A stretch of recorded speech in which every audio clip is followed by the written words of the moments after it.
Novo récord este ano de visitantes na Feira de Santos de Monterroso. Debe de ser das máis grandes que recordo eu. Hoxe hai cantidade industrial de xente e o que é malo é que hai moitas retencións de entrada nas distintas carreteras que conducen aquí a Monterroso. Para min, do mellorciño que vin. Sempre, a parte de hai moitos anos, E tantos, máis de 500 anos de feira de tradición, o mercado cabalar e mular segue a ser un dos principais atractivos. Aquí compraban os castellanos, os aragoneses, os extremeños, os cabalos de tiro para ir laborar as súas terras. Outro dos espazos obrigados para o visitante é a cúpula. Neste recinto aglutínanse centos de postos para pôr a venda produtos galegos de todo tipo. Mel de cotobade, derivados do porco. Veño de Arzúa, vendo chorrizos, castañas, noces, mel, queixo, de todo, algo.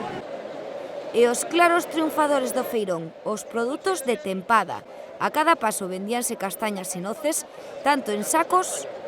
Pois mira, de noces seguramente máis de 600 kilos e de castañas tamén. ...como a granel. Mira, pa aquí, castaña boa. Ela. Pois hai que comprar castañas.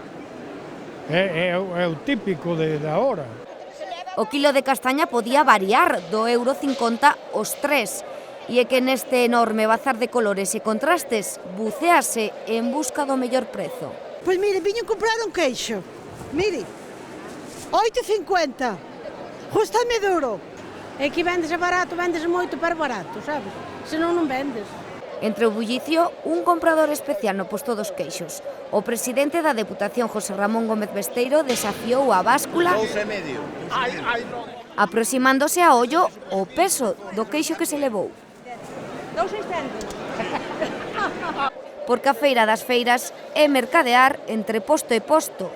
Creo que hai moi poucos sitios onde se poda ver esta variedade de produtos. Esta feira é moi buena, moi buena. O Concello traballa para conseguir que a cita sexa distinguida Festa de Interese Turístico Nacional.